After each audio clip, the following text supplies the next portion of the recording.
In the early decades of the 21st century, global trade has followed familiar pathways, goods flowing from developing regions into Western economies. Global value chains anchored in the United States and Europe. But now, across a continent long described in terms of dependency, something remarkable is unfolding.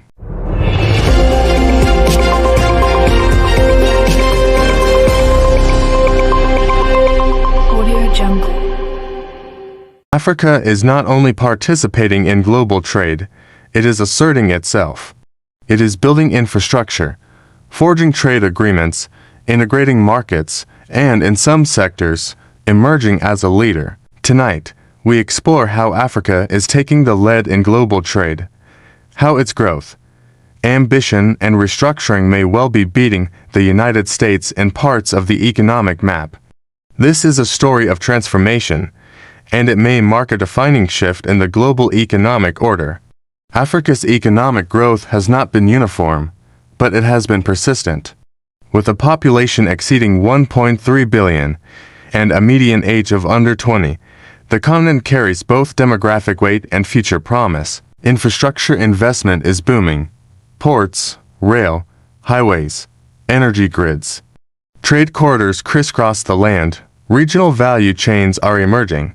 For instance, the African Continental Free Trade Area (AfCFTA), covering more than 50 countries and 1.3 billion people, is now the largest free trade area by number of members in the world. While Africa's total export share remains below global averages, experts point to rising intra-African trade and deeper integration as catalysts for global trade leadership. In short, Africa is no longer thus the last frontier. It is becoming a central player. To understand the magnitude of Africa's rise, one must consider the U.S. role in African trade, and how that position is evolving. In 2024, the United States goods and services trade with Africa was estimated at $104.9 billion United States dollars.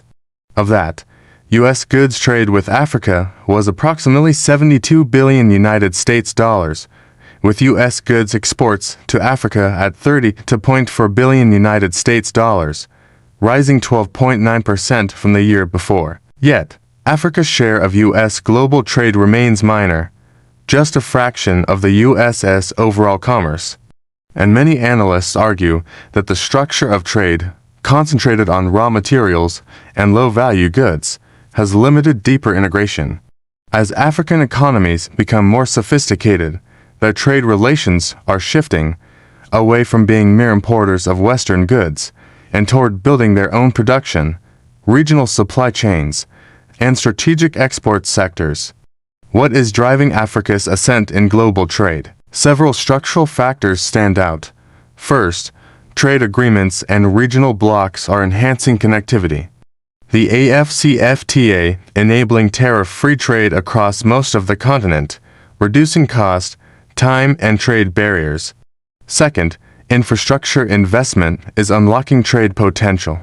From new deep water ports on the African coast to inland railways linking mines to markets, the trade architecture is being built. Third, foreign direct investment is pouring in, not just from the West, but increasingly from Asia, the Gulf and intra-Africa sources. These flows are changing trade patterns and reducing reliance on traditional Western markets. In this environment, African nations are not simply showing up to the trade table, they are reshaping it. When we speak of Africa beating the United States in global trade, it is crucial to clarify context. Africa is not yet surpassing the U.S. in out trade volume, that remains far larger. But in certain strategic sectors, the shift is meaningful. For example, Africa's intracontinental trade is growing faster than its trade with Western partners. Research shows improved integration within the continent, improving trade flows. Additionally, African countries are climbing the value chain, more agricultural processing, more manufactured exports, more regional supply networks, where once the U.S. dominated global trade, new players in Africa carving competitive advantage.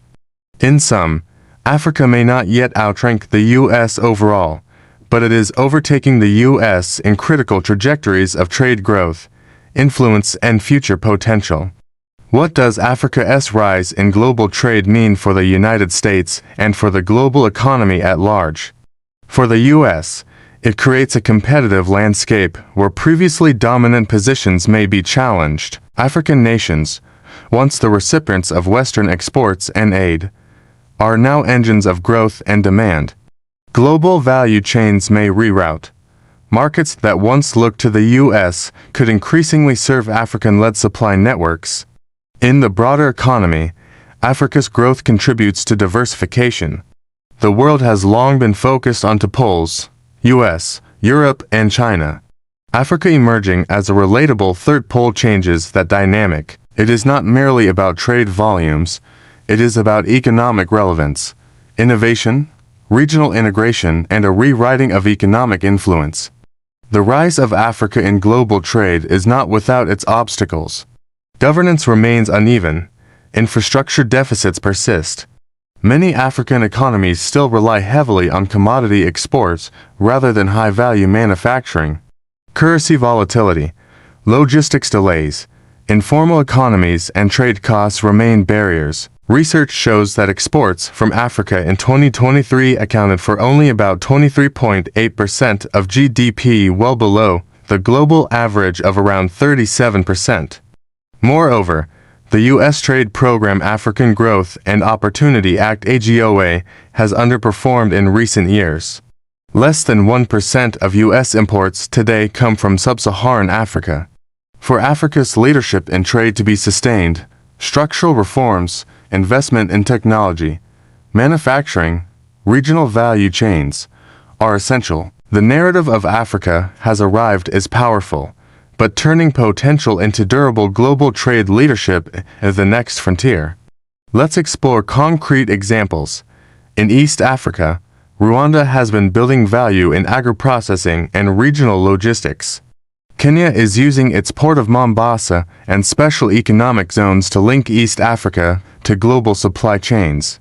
In West Africa, Ghana and Côte d'Ivoire are developing cocoa to finished good value chains. Southern Africa is investing in mineral processing to capture value locally instead of shipping raw ore. These initiatives show that Africa's trade leadership is not hypothetical, it is emerging in real sectors, real investment, real jobs. Such successes point to a broader trend.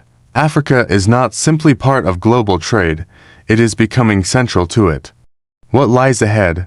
3 trajectories are clear. Trajectory A: African-focused growth, regional trade, local manufacturing, value-added exports become dominant, with Africa's share of global trade rising steadily. Trajectory B: global integration. African nations not only trade among themselves but anchor global supply chains, with manufacturing, tech, renewables, services being made in Africa for the world. Trajectory C: multipolar trade order. The U.S., China, and Europe share influence with a rising African bloc. The center of gravity of global trade gradually shifts closer to the continent. In any of these models, the implication is clear. Africa will no longer simply follow the global trade architecture, it will shape it. For the United States, for businesses, for workers, and for governments around the world, this is not a distant concept. This is the economic horizon of the next decade. The story of Africa's rise in global trade is a story of agency, of ambition, of infrastructure and insight. It is the story of a continent moving from the margin to the center of commerce. As Africa takes the lead in global trade, the United States finds itself in a new era of competition, not just in markets, but in relevance. For the first time in modern history, the map of trade is being redrawn, and Africa is at the center of that map. The question is not simply whether Africa will lead, it is how and when. And as the next wave of global trade flows begins, one truth stands clear: Africa's moment has arrived.